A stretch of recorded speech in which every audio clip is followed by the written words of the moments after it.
48. It's talking about storm around about the fourth watch. Okay. Hear what I'm saying? Now, here it is in Mark 6. Jesus, and you had so much fun correcting me yesterday.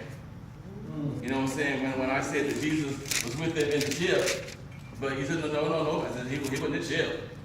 And you were absolutely right. So, and so here Mark 6 is verse 46. And when he had sent them away, he departed into a mountain to pray. Right? Got that? Now turn back to Mark 4.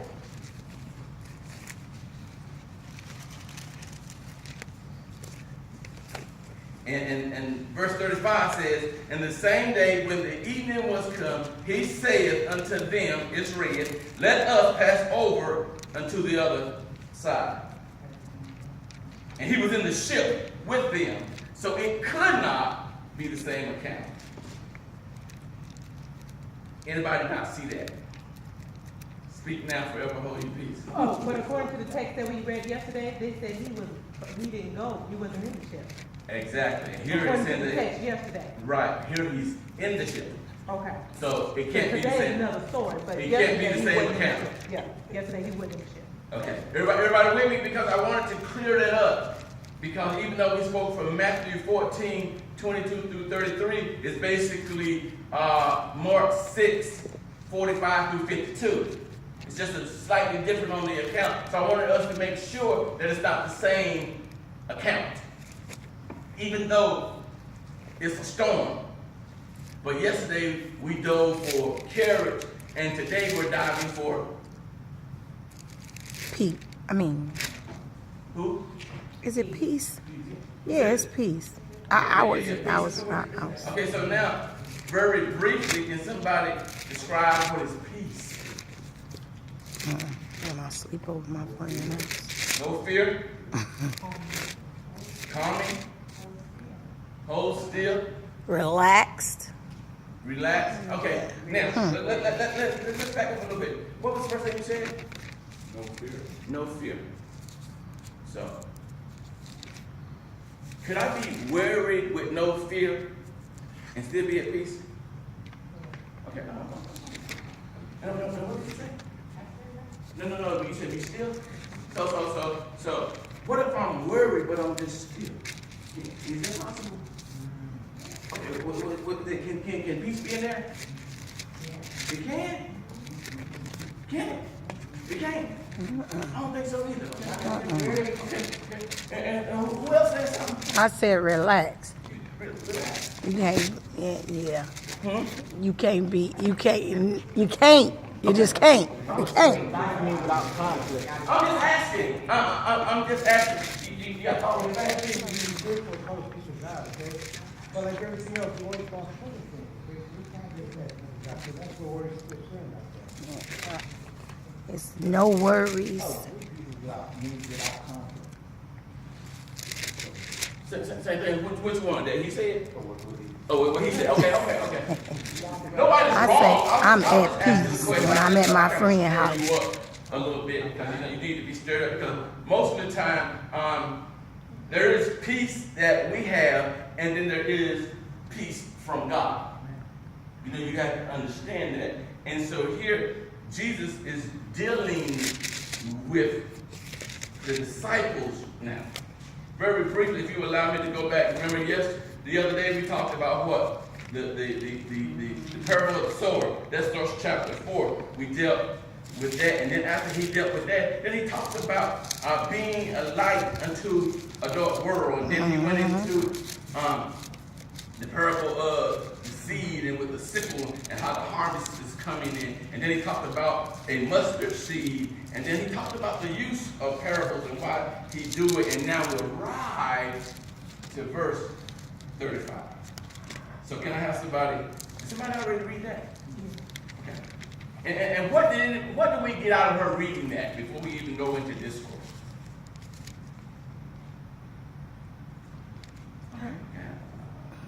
I take that. I take nothing. Nobody got nothing. Okay, let's see what we can find then. I'm going to ask you again. Anybody get anything out of that before I push to the other side? Come on, man. Mark, what do you think? Jesus was at peace laying down asleep. While the water was hitting up against the boat, and the people with him saw him, he was black, and they shook him and said, don't you care about us drowning? Okay. He got up and said, don't you have any faith at all? Okay. All right, Brother Rose. It's kind of like a metaphor, like the storm in the sea is like the storm in your life. Just like he calmed that storm, he can give you calm and give you peace in your life. Okay. From metaphor. Okay, metaphorically speaking. Okay. Anybody else? All right, let's dive into this thing. Okay, verse 35 and 36. You got a little extra time there, so I'm going to kind of creep our way through this. And the same day, when the evening was come, he said unto them, let us pass over unto the other side. And when he had sent away the multitude, they took him even as he was in the ship, and there were also with him other little ships. So, first of all, what did you learn yesterday about going to the other side? Anybody learn anything yesterday about getting, yes, ma'am?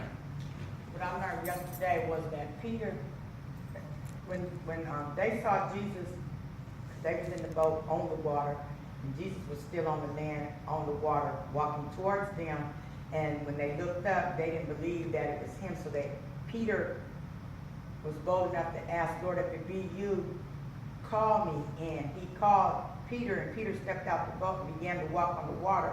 But when the wind and the water and the sea was all discord and chaos, instead of looking at Jesus, he looked to the left or to the right, whichever direction, and he started looking at the trouble, and he started sinking. And as he started sinking, then he asked Jesus to help him out, and Jesus helped him out. And I also learned that in the Word that Jesus has a lot of power in his word, because all he said was coming. And Peter came and began to walk.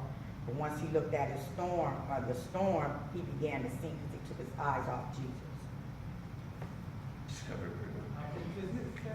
Yes, ma'am. I want to go back to what Sister was saying about his leadership. He was not in the ship. What you say? No, he was not in the ship. Oh. No, you said he was in the ship? Oh, I'm sorry. I said, according to the text that we read yesterday, he was not in the ship. Right. He only got in the ship after he walked on the water. He walked to the boat, to the ship. That's when he got in. But I stand corrected. I thank you for your technicality. I like We that. gonna refer to the past. I like that because thank you. Thank you for that. I needed that. I needed some rebuttal right there. Speak up. Now, watch what happens. Who you think you is? Now Jesus is saying, and so let me clarify this to you, and so we're all on the same page. Yesterday when we did Matthew 14 and 22, it happens after this account. So that's why I really hate to jump ahead, but I'm going to say it now. That's why they asked him at the end, because there's two major questions in this particular text that they asked. And one of them was they asked what type of man was he, but later in Mark 6, they tell him that he is the Son of God. So I wish they would have flipped them around so we could have got the proper context of where we're going. But watch what he says. He said, let us go over unto the other side. Now, I'm going to ask you again, what does it mean to get to the other side? What you mean, what does it mean to get to the other side? What does it mean to get to the other side? I mean, Just you say, let us go to the gotta- other side. You got to start one place and then another. Okay. And you point at the phone. Well, if it was ships go to one side, to the other side. Oh, my hair done. What does ship sink before it get there? The ship sink before it get there. Not necessarily you're going to get to the other side because you're the ship. But that's your intent, though. That's the whole purpose of getting into the ship, is so it can take you from one place to another. So that's your answer? When Jesus said, let us go to the other side, let us pass over to the other side, that's your answer? When Jesus said, let us pass over to the other side, I thought you said, Never mind.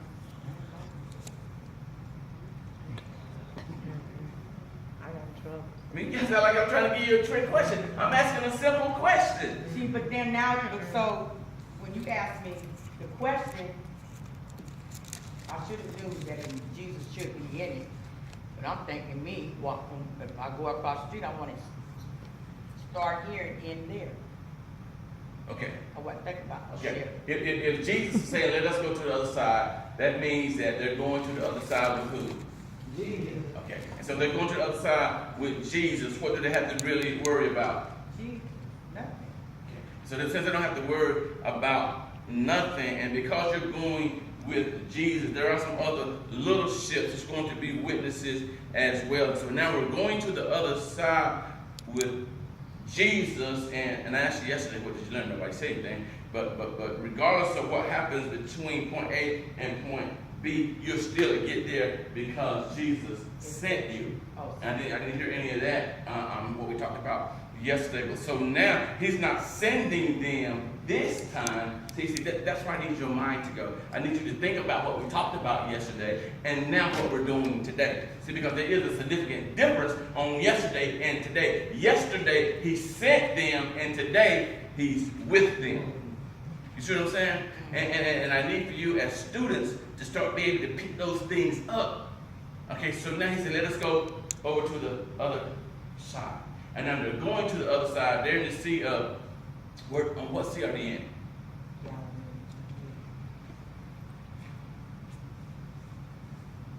I thought they were in Galilee, but I don't know. Everybody agree with that? Let's say Galilee. Anybody know another name for the Sea of Galilee? It's also called the lake of Gennesaret. It was also the Sea of Tiberias. In the Old Testament, it was the Sea of He's talking about the same Nero. thing that we talked Nero, about yesterday. He something was like in that. Galilee So yesterday. here they're going over to the I just other assumed that side. they were in it.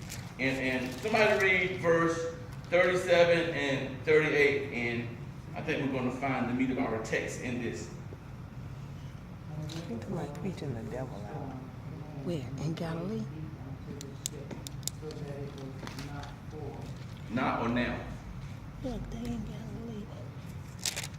now for. Okay. Keep going. And he was in the hinder part of the ship, asleep on a pillar. And they awaked him and said unto him, Master, fearest thou not that we perish? Stop right there. Thank you so much. Now I need somebody to talk back to me. Tell me what's going on in these two verses.